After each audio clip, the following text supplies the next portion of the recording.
کا ذکر فرمایا، درود کا ذکر فرمایا تو فرمایا پہلے اپنے بارے میں فرمایا ان اللہ و ملائکتہ یصلون علی النبی، فرمایا اللہ اور اس کے فرشتے حضور کی ذات پر درود بھیجتے ہیں، فرمایا تم درود بھی پڑھو سلام بھی پڑھو۔ یہ حکم دیا گیا امتیوں کو، ایمان والوں کو۔ اب اللہ تبارک و تعالیٰ نے ایمان والوں کو درود پاک پڑھنے کا حکم دیا۔ اب اس سے علماء کرام نے ایک بات یہ نکالی کہ حکم کن کو ہوا؟ ایمان والوں کو۔ اور حضور صلی اللہ تعالی علیہ وآلہ وسلم نے فرمایا کہ جو میرا امتی میری ذات پر ایک مرتبہ درود پاک پڑھتا ہے اللہ تبارک تعالیٰ اس پر 10 رحمت نازل فرماتا ہے۔ فرمایا جو 10 مرتبہ پڑھے گا اللہ تبارک تعالیٰ اس پر 100 رحمت نازل فرماتا ہے، پھر اس کے ساتھ 100 اس کے گناہ بھی مٹا دیے جاتے ہیں۔ فرمایا جو ایک 100 مرتبہ درود پاک پڑھتا ہے تو اللہ تبارک تعالیٰ اس کی آنکھوں کے درمیان لکھ دیتا ہے، مہر لگا دیتا ہے، نہ یہ بندہ جہنمی ہے نہ ہی منافق ہے۔ اب اللہ نے فرمایا نہ بندہ جہنمی ہے نہ ہی منافق ہے۔ حضور نے فرمایا جو 100 مرتبہ درود پاک پڑھے یہ اس کی فضیلت ہے۔ اور ادھر اللہ نے فرمایا ایمان والو درود سلام پڑھو۔ اب علماء کرام فرماتے ہیں کہ یہاں حکم ہوا ایمان والوں کو، اور ادھر توفیق ہوئی جو نہ جہنمی ہے نہ منافق ہے، ادھر اس کو توفیق ہوئی جو نہ جہنمی ہے نہ منافق ہے۔ اور ادھر اللہ نے فرمایا ایمان والو۔ اب اس سے پتہ چلا کہ درود حضور کی ذات پر ایمان والے پڑھتے ہیں، جو حضور کی ذات پر درود پڑھتے ہیں ایمان والے پڑھتے ہیں۔ اور ادھر حضور نے فرمایا اللہ تبارک و تعالیٰ اس کی دونوں آنکھوں کے درمیان لکھ دے گا، نہ منافق ہے نہ جہنمی ہے۔ آج لوگ کہتے ہیں ہر وقت درود پڑھتے ہو، اذان سے پہلے درود، اذان کے بعد درود، میلاد میں درود، جہاں جاؤ ہر جگہ درود۔ تجھے کیا پتا اللہ تبارک و تعالیٰ درود پاک پڑھنے کی توفیق دیتا ہی اسے ہے جو نہ منافق ہے نہ ہی جہنمی ہے، جو نہ ہی منافق ہے نہ ہی جہنمی ہے، اللہ نے توفیق ہی اسے دی ہے۔ اور ادھر اللہ نے فرمایا ایمان والو درود پڑھو۔ علماء کرام فرماتے ہیں اس سے ثابت ہو گیا ایمان والے ہیں جو درود پڑھتے ہیں، توفیق ان کو ہوتی ہے جو نہ منافق ہیں نہ ہی جہنمی ہیں۔ اب درود پاک پڑھنے کے حوالے سے جو حکم ہوا، اب اس کے بارے میں علماء کرام فرماتے ہیں ساری زندگی میں حضور کی ذات پر ایک مرتبہ درود پاک پڑھنا یہ فرض ہے۔ ساری زندگی میں ایک مرتبہ حضور کی ذات پر درود پاک پڑھنا فرض ہے۔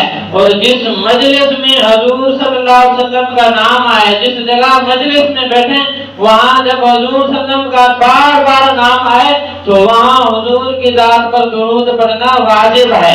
اور اس کے علاوہ درود پاک پڑھنا مستحب اچھا عمل ہے، یہ ہمارے لیے فضائل بھی لے کر آتا ہے، برکات بھی لے کر آتا ہے، یعنی اس کے ذریعے ہم پر فضیلت بھی آتی ہے، برکتیں بھی ملتی ہیں جب ہم الگ ٹائم میں حضور کی ذات پر درود پاک پڑھتے ہیں۔ ایک روایت میں نے پڑھی، اس میں لکھا تھا کہ ایک آدمی کا انتقال ہو گیا، لوگ دفنانے کا انتظام کرنے کے لیے قبرستان گئے۔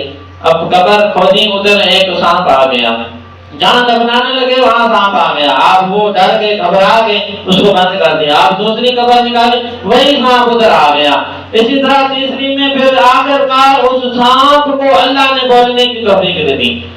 لوگ اس سے گھبرا کر قبر بند کر دیتے، دوسری قبر نکالنا شروع کر دیتے، اللہ نے اس سانپ کو بولنے کی توفیق دے دی۔ اب سانپ کہنے لگا چاہے دن میں جتنی قبریں نکالو، جدھر جاؤ نکالو گے، اس آدمی کے لیے جدھر قبریں کھودو گے وہیں میں آ جاؤں گا، جہاں جاؤ گے میں وہیں آ جاؤں گا۔ لوگ حیران ہو گئے کہ اس آدمی نے ایسا کون سا گناہ کر لیا، ابھی قبر میں آیا ہی نہیں ہے، پہلے سانپ آ گیا ہے، ابھی آیا ہی نہیں ہے، اس کے لیے عذاب پہلے آ گیا۔ سانپ کہنے لگا اس کا اور نہیں، جب حضور صلی اللہ علیہ وسلم کا نام سنتا تھا حضور کی ذات پر درود پڑھنے سے کنجوسی کرتا تھا، حضور کی ذات پر درود پاک پڑھنے سے کنجوسی کرتا تھا۔ آج کچھ لوگ ہوتے ہیں، آج کچھ چہرے ہمارے سامنے آتے ہیں، درود پڑھیں تو اعتراضات لے آتے ہیں، شرعی دلائل دو تو پھر عقلی دلائل لے آتے ہیں، پھر عقلی دلائل دو، بالفرض وہ ماننے کو تیار ہی نہیں ہوتے، وہ تیار ہی نہیں ہوتے۔ تو سانپ کہنے لگا کہ یہ کنجوسی کرتا تھا، حضور کی ذات پر جب حضور کا نام آتا درود نہیں پڑھتا تھا، حضور کا نام سن کر کنجوسی کرتا تھا، اب میں اسے عذاب دوں گا، اب میں اسے مزہ چکھاؤں گا۔ حضور کا نام سن کر کنجوسی کرنے کی اجازت ہے۔ جب حضور کا نام سن کر وہ کنجوسی کرتا تھا تو اس کا یہ عبرتناک انجام تھا۔ تو جب حضور کا نام لیا جائے، جب حضور صلی اللہ علیہ وسلم کا نام لے، علماء کرام فرماتے ہیں جب حضور کا نام آئے ہم انگوٹھے چوم کر آنکھوں پر لگاتے ہیں۔ اس سے تحقیق سے واضح ہے، فرمایا حضور کا نام چوم کر آنکھوں پر لگانے سے آنکھیں کبھی خراب نہیں ہوتی، درد نہیں ہوتا آنکھوں میں، آنکھیں کبھی خراب نہیں ہوتی۔ اور نہ باقی فرقوں سے بچ کر اس لیے تو پڑھ تاکہ تیری آنکھیں سلامت رہیں، تاکہ تیری آنکھوں میں فضیلت آ جائے، اس میں روشنائی آ جائے۔ حضور کے نام پر اتنی برکت ہے، یہ ساری کائنات بھی حضور کے صدقے بنی، یہ کل جہاں حضور کے صدقے بنا، یہ دن بھی حضور کے صدقے بنا، یہ رات بھی حضور کے صدقے بنی، یہ ساری کائنات، آسمان بھی حضور کے صدقے بنا، قرآن بھی حضور کے صدقے ملا، یہاں تک قرآن والا رحمان بھی حضور کے صدقے ملا۔ سب کچھ اللہ تبارک و تعالیٰ نے ہمیں حضور کے صدقے عطا کیا۔ اب حضور کی ذات پر درود پاک پڑھنے سے کیا کنجوسی؟ جب حضور کا نام آئے تو اس وقت لوگوں میں کھلبلی آ جاتی ہے، کنجوسی کرنے لگ جاتے ہیں، طرح طرح کے مسائل، طرح طرح کے اعتراضات، طرح طرح کے بہت سارے اعتراضات لے کر آتے ہیں۔ پر جب حضور کا نام آئے، جس کا کلمہ پڑھتے ہو اس پر درود پڑھنے کے لیے اب تم دلائل مانگتے ہو۔ قرآن میں تو حکم دے دیا کہ تم درود بھی پڑھو، سلام بھی پڑھو، اب وہ دلائل مانگتے ہیں کہ اس طرح کہاں لکھا ہوا ہے، اس طرح کہاں لکھا ہوا ہے۔ نماز پڑھتے ہیں اس کے لیے وقت مقرر ہے، اس کا ٹائم ہے، روزے رکھتے ہیں اس کا بھی ٹائم ہے، وقت مقرر ہے، پورے اگر جس وقت آتا ہے پھر بھی 24 گھنٹے نہیں ہوتے، یعنی اس کا وقت ہوتا ہے۔ نماز کا الگ وقت ہے، یہ اپنے ٹائم پر فرض ہے، روزہ اپنے ٹائم پر فرض ہے، زکوٰۃ اپنے ٹائم پر فرض ہے، اور حج اپنے ٹائم پر فرض ہے، یعنی ان کا الگ حکم ہے کہ وہ اپنے وقت پر ادا کیے جائیں۔ لیکن درود کا کوئی وقت نہیں، جب دل کرے جس ٹائم پڑھو، جتنا پڑھو، جتنا دل پڑھے، جتنا دل کرے اتنا پڑھو، یعنی اس کا مطلقاً حکم دے دیا گیا، درود کا مطلقاً حکم دے دیا، جتنا کثیر سے پڑھنا ہے پڑھو۔ تو ایک بڑی مشہور روایت ہے کہ حضرت جبرائیل علیہ السلام حضور کی خدمت میں حاضر ہوئے تو عرض کی، یا اللہ تبارک تعالیٰ نے یا رسول اللہ مجھے اتنی طاقت دی ہے، میں پانی کا ذرا ذرا گن سکتا ہوں، یہ سمندر، پانی میں جتنا سمندر ہے اچھالا جائے قطرے قطرے میں گن سکتا ہوں، دنیا میں جتنے درخت ہیں ہر ایک کا پتا گن سکتا ہوں، ریگستان کا ذرا ذرا گن سکتا ہوں، اللہ نے مجھے اتنی طاقت دی ہے۔ حضور نے فرمایا کہ تو بتا کہ تیری رفتار کتنی ہے؟ کہنے لگا اللہ نے مجھے اتنی طاقت دی ہے، آنکھ جھپکنے میں سدرۃ المنتہا سے زمین تک 70 چکر لگا لیتا ہوں، 70 چکر لگا لیتا ہوں، اتنی سپیڈ ہے یہ، اتنی مجھے اللہ نے طاقت دی ہے۔ درخت کے پتے بھی گن لو، اگر سارا سمندر اچھال دیا جائے ہر قطرے قطرے کو گن لیتا ہوں، ذرے ذرے ریت کے گن لیتا ہوں، لیکن جب آپ کا امتی آپ کی ذات پر شوق اور محبت کے ساتھ ایک مرتبہ درود پاک پڑھتا ہے، جو اس کے اوپر رب کی رحمتیں آتی ہیں ان میں سے ایک کو بھی شمار نہیں کر پاتا، اتنی رحمت رب کی آتی ہے، ان میں سے میں ایک کو بھی نہیں گن پاتا، اتنی طاقت نہیں ہے کہ میں اسے شمار کر سکوں کہ کتنی رحمت اس کے اوپر آ رہی ہے۔ تو یہ درود پاک پڑھنے کی اتنی فضیلت ہے، یعنی ایک مرتبہ پڑھیں تو 10 مرتبہ رحمتیں نازل ہوتی ہیں، اور حضرت جبرائیل کہہ رہی ہیں 10 میں سے ایک کو بھی شمار نہیں کر پاتا، اتنی فضیلت ہے درود پاک پڑھنے کی۔ اور ایک روایت پڑھی، حضور صلی اللہ علیہ وسلم نے فرمایا، حضرت عمر رضی اللہ تعالیٰ عنہ کے بیٹے عبداللہ بن عمر وہ روایت کرتے ہیں کہ حضور صلی اللہ علیہ وسلم خطبہ دے رہے تھے، منبر پر بیٹھے تھے، فرمایا کل قیامت کا دن ہوگا، کل قیامت کا دن ہوگا اور نفسا نفسی کا عالم ہوگا، اس وقت حضرت سیدنا آدم علیہ السلام دیکھیں گے کہ فرشتے ایک میرے امتی کو جہنم کی طرف لے کر جا رہے ہیں، ایک میرے امتی کو جہنم کی طرف لے کر جا رہے ہیں۔ جب وہ دیکھیں گے تو اس وقت مجھے پکاریں گے، یا محمد یا محمد، تو اس وقت میں جیسے حاضر ہوں گا اور اس وقت میں عرض کروں گا، اس وقت فرماؤں گا لبیک لبیک ابا البشر، تمام سارے امت جو جتنے بھی لوگ ہیں ان کے بارے میں لقب ملا ہے ابا البشر، حضرت آدم علیہ السلام کو، تو اس وقت حضور نے فرمایا میں کہوں گا لبیک یا ابا البشر۔ اب جب میں اتنا کہوں گا حاضر ہو جاؤں گا تو حضرت آدم علیہ السلام اس وقت کہیں گے کہ تیرے امتی کو فرشتے لے کر جا رہے ہیں جہنم کی طرف، اس وقت حضور صلی اللہ علیہ وسلم نے فرمایا میں اس وقت فرشتوں کو کہوں گا ٹھہر جاؤ، ٹھہر جاؤ، یہ تو میرا ہے۔ اور کتنا خوش نصیب ہے کہ اس وقت اس حالت میں جب حضور جس کو کہیں کہ یہ میرا ہے، فرمایا میں اس وقت فرشتوں کو کہوں گا یہ تو میرا ہے۔ اب فرشتے آپ سے کہیں گے یا رسول اللہ ہم اللہ کے حکم کے پابند ہیں، اللہ کا جو حکم ہوگا ہم وہی کریں گے۔ اس کے نامہ اعمال تولے گئے ہیں، نیکیاں کم ہیں، گناہوں کا پلڑا زیادہ ہو گیا، زیادہ یہ جہنمی ہے، جہنم کی طرف لے کر جا رہے ہیں۔ اب اللہ تبارک و تعالیٰ کا حکم ہے ہم نے یہی کرنا ہے۔ اب حضور صلی اللہ علیہ وسلم نے فرمایا میں اس وقت کہوں گا اللہ تبارک تعالیٰ کی بارگاہ میں یا اللہ تیرا وعدہ تھا تو نے میری امت مجھے دینی تھی، شفاعت میں کروں گا۔ اب اللہ فرمائے گا کہ فرشتوں جو میرا محبوب کہتا ہے وہی کرو، جو یہ کہتا ہے وہی کرو۔ اب فرشتے کہیں گے یا رسول اللہ حکم ہو جو آپ کہیں ہم وہ کریں۔ حضور صلی اللہ علیہ وسلم فرمائیں گے اسے دوبارہ میدان پر لے آؤ، میرے سامنے اس کے نامہ اعمال تولو۔ اب وہ بندہ شرمسار ہوگا اور اس کو اپنے اعمال یاد آ رہے ہوں گے، کردار پتہ ہوگا کہ میں نے ساری زندگی کیا کی ہے، میرے سامنے حضور کھڑے ہیں، اب میرے اعمال تول رہے ہیں، سارا کردار سامنے آئے گا۔ اب حضور فرمائیں گے اس کا سارا اعمال میرے سامنے تولو، پھر تولا جائے گا۔ وہ تو سچا میزان ہوگا، یہ دنیا والا نہیں ہوگا کہ فراڈ کر دیا جائے۔ اس وقت پھر اس کے گناہوں کا پردہ بھاری ہو جائے گا، نیکیاں پھر کم ہو جائیں گی جس طرح پہلے ہوا۔ اب اس وقت حضور نے فرمایا میں ایک انگلی کے برابر کاغذ کا ٹکڑا نکالوں گا جیب سے، کاغذ کا ٹکڑا، یہ نہیں فرمایا کہ پورا پیج پورا صفحہ، صرف ایک انگلی کے برابر کاغذ کا ٹکڑا نکالوں گا اور وہ اس کے نامہ اعمال میں رکھ دوں گا، جہاں نیکیاں ہوں گی اس پلڑے میں رکھ دوں گا۔ اب وہ جیسے رکھا جائے گا وہ پلڑا بھاری ہو جائے گا، اس کی نیکیاں بڑھ جائیں گی اور وہ جیسے اس کی نیکیاں زیادہ ہوں گی وہ بخش دیا جائے گا۔ فرمایا جب ایسا ہوگا اب وہ بندہ اس وقت مجھے پہچان نہیں سکے گا کہ میں کون ہوں، یہ حالت ہوگی، یہ کیفیت ہوگی، اس وقت اس کی مجھے پہچان نہیں سکے گا۔ اس وقت عرض کرے گا، مجھے کہے گا فدا کا امی و ابی، میرے ماں باپ آپ پر قربان ہو، آپ کون ہیں، من انت، آپ کون ہیں؟ تو اس وقت حضور فرمائیں گے جس کی ذات پر درود پڑھتا رہے، جس کا کلمہ پڑھتا رہے، جس کے نام کا کھاتا رہا، جس کے صدقے جیتا رہا، وہی میں تیرا نبی محمد بن، آپ نے فرمایا وہی میں تیرا نبی محمد بن عبداللہ ہوں۔ اب وہ آدمی پہچان لے گا کہ واقعی میرے نبی ہیں۔ فرمایا یہ میرا کیا عمل تھا جو آپ نے اس پلڑے میں رکھا بھاری ہو گیا؟ حضور فرمائیں گے تم نے میری ذات پر درود پاک پڑھا تھا، تم بھول گیا، میں نے سنبھال کے رکھا ہے، تو تم بھول گیا تھا، میں نے وہ سنبھال کے رکھا ہے، آج وہی درود تیرے کام آ گیا، تو نے وہ درود پڑھا تھا آج وہی تیرے کام آ گیا، اس لیے تو آج بچ گیا۔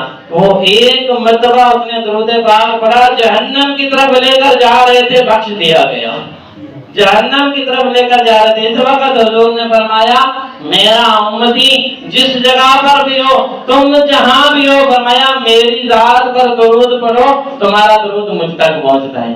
فرمایا جہاں بھی ہو میری ذات پر درود پڑھو، تمہارا درود مجھ تک پہنچتا ہے۔ علماء کرام نے فرمایا ہر غم کی دوا ہے صلی علی محمد۔ فرمایا اگر تم قرض دار ہو حضور کی ذات پر کثرت سے درود پڑھو، قرض اتر جائے گا۔ تم پریشان ہو حضور کی ذات پر کثرت سے درود پاک پڑھو، تمہاری ساری پریشانیاں ساری ٹینشن ختم ہو جائیں گی۔ ایک روایت ملتی ہے کہ ایک آدمی کا بہت زیادہ کاروبار تھا، اس نے قرض لیا 3000 درہم۔ اب وہ اس کا کاروبار ختم ہو گیا، مہلت رکھی گئی تھی کہ میں فلاں تاریخ کو دے دوں گا، اس تاریخ کے آنے سے پہلے اس کا کاروبار ختم ہو گیا، تباہ ہو گیا۔ اب یہ سارا کا سارا جو اس کے پاس سرمایہ تھا وہ ختم ہو گیا۔ اب وہ قرض وہاں آیا اس کے پاس قرض لینے، اس کے پاس تھا نہیں، کیا کرتا؟ جب تھا نہیں تو دیتا کیسے؟ اس نے مقدمہ کر دیا قاضی کی عدالت میں، کہا کہ یہ میرا قرض نہیں دے رہا۔ اب قاضی نے اس کو بلایا تو وہ کہنے لگا کہ سارا کچھ میرا تباہ ہو گیا ہے، میرا کاروبار ختم ہو گیا، میرے پاس ہے نہیں، کچھ مہلت دے دے تاکہ میں کچھ ہیلا کر کے اس کو دے دوں۔ اس وقت قاضی نے 1 مہینے کی اسے مہلت دے دی، فرمایا 30 دن کی تجھے مہلت ہے، آگے ٹائم تجھے دے دیا گیا ہے، 30 دن کے اندر اگر تم نے 3000 درہم نہ دیے تو پھر تجھے جیل بھیج دیا جائے گا۔ اب وہ آدمی آیا 30 دن تھے اس کے بعد، اب بڑا تلاش کیا، بڑی ادھر ادھر کوشش کی، ہر ایک سے مدد مانگی، 27 دن گزر گئے لیکن اس کو کوئی مدد نہ ملی۔ 3 دن تھے، اب پریشان تھا، مسجد میں آ گیا، پریشان تھا، مسجد میں آ گیا، اللہ تبارک تعالیٰ کی بارگاہ میں نماز ادا کی اور حضور کی ذات پر درود پڑھتا رہا، درود پڑھتا رہا۔ پھر عشاء کا وقت ہو گیا، یعنی نمازیں آدھی نہیں، درود پڑھتا رہا، مغرب پڑھی، عشاء پڑھی، اس کے بعد درود پڑھنے کے بعد سو گیا۔ اب جیسے سویا تو اس کو کوئی کہہ رہا تھا فلاں قاضی کے پاس جاؤ، علی بن عیسیٰ اس قاضی کا نام تھا، کہا اس کے پاس جاؤ، اسے کہنا کہ وہ تجھے دینار دے گا۔ صبح اٹھا، یہ حیران ہوا، اب میں اس قاضی کے پاس بھی جاؤں اور اسے کہوں کہ میں نے خواب میں مجھے اشارہ ملا ہے کہ تیرے پاس آؤں، لیکن وہ میرے سامنے دلائل مانگے گا، میں اس کو کیسے مطمئن کروں گا، میں اس کو کیسے مطمئن کروں گا، وہ کیسے مان کر 3000 درہم دے گا۔ اب یہ نہ کہ اس دن بھی درود پڑھتا رہا، پھر رات کو سویا تو پھر حضور کی زیارت ہوئی، حضور نے فرمایا جا فلاں قاضی کے بعد، علی بن عیسیٰ نام ہے اس کا، اس کے پاس جا، وہ تجھے 3000 درہم دے گا۔ اتنی گفتگو ہوئی، کہتا ہے میری آنکھ کھل گئی، میں یہ پوچھ بھی نہ سکا کہ حضور صلی اللہ علیہ وسلم سے کہ میں اس کو آگے کیا کہوں گا کہ مجھے تو حضور نے بھیجا ہے، کیا نشانی بتاؤں۔ اب یہ پریشان ہو گیا، یہ کیا، میں تو آگے پوچھ نہیں سکا، آنکھ کھل گئی۔ اور تیسرا دن آیا، پھر بھی نہیں گیا اس دن، اگلی رات آ گئی، 29 تاریخ ہو گئی، سویا، پھر حضور صلی اللہ علیہ وسلم کی زیارت ہوئی، پھر حضور نے فرمایا جا علی بن عیسیٰ کے پاس جا اور اسے کہے کہ وہ تجھے 3000 درہم دے گا۔ اب عرض کی یا رسول اللہ میں اسے کیا کہوں کہ مجھے حضور نے بھیجا ہے کہ 3000 درہم دے دے۔ اب حضور نے فرمایا جا اس وکیل کو کہ، اس قاضی کو کہ تو جب بھی فجر کی نماز پڑھتا ہے، جب تک میری ذات پر 5000 مرتبہ درود نہ پڑھ لے کسی سے بات نہیں کرتا، تو جا اس کو یہ نشانی بتانا، جب تک تو میری ذات پر 5000 مرتبہ درود فجر کی نماز کے بعد نہ پڑھ لے تب تک کسی سے تو بات نہیں کرتا۔ فرماتے ہیں جب صبح اٹھا، بھاگتا ہوا دوڑا، اس کے بعد گیا، وکیل کے پاس کہا کہ حضور صلی اللہ علیہ وسلم کا پیغام لایا ہوں، حضور صلی اللہ علیہ وسلم کی 3 دن زیارت ہوئی ہے، حضور نے فرمایا ہے کہ فجر کی نماز کے بعد جب تک تو 5000 مرتبہ درود نہ پڑھ لے تب تک کسی سے تو بات نہیں کرتا۔ سارا واقعہ سنایا تو وہ قاضی بڑا خوش ہوا، وہ حیران ہوا اور خوش ہوا کہ میرے پاس حضور کا پیغام لے کر آیا ہے۔ تو اس نے کہا کہ 3000 نہیں تو 9000 لے جا، 3000 نہیں 9000 اشرفیاں لے جا، 3000 اس لیے کہ تیرا قرض اتر جائے، 3000 اس لیے کہ تو میرے پاس پیغام لایا ہے حضور کا، اور 3000 اس لیے کہ تیرے گھر والے اس سے پیدا اٹھیں، تیرے گھر والوں کا خرچہ ہے۔ اب وہ سارے کے سارے 9000 لے کر عدالت میں آ گیا، اور تیسرا دن تھا نا، اب عدالت بھیجی تھی، عدالت میں آیا اور قاضی کو سارا واقعہ سنایا۔ قاضی حیران تھا، اس کے پاس تو ایک درہم نہیں تھا، 9000 دینار کہاں سے لے آیا ہے۔ اب اس نے سارا واقعہ بتایا، ایسے ایسے ہوا تو قاضی بھی اٹھ کر کھڑا ہو گیا، اس نے کہا کہ میں یہ تیرے 3000 دینار جو ہے میں ادا کروں گا، تیرا قرضہ میں ادا کروں گا۔ وہ قاضی خان بھی موجود تھا، کہا کہ اس کو تو معاف کر دے۔ قاضی نے کہا کہ میں تجھے دیتا ہوں۔ اب وہ قاضی خان بھی کھڑا ہو گیا اور ہاتھ جوڑ کر کہنے لگا کہ میں نے اس کو 3000 معاف کیے، جو 3000 درہم تھے وہ میں نے اللہ اور اس کے رسول کی خاطر معاف کیے۔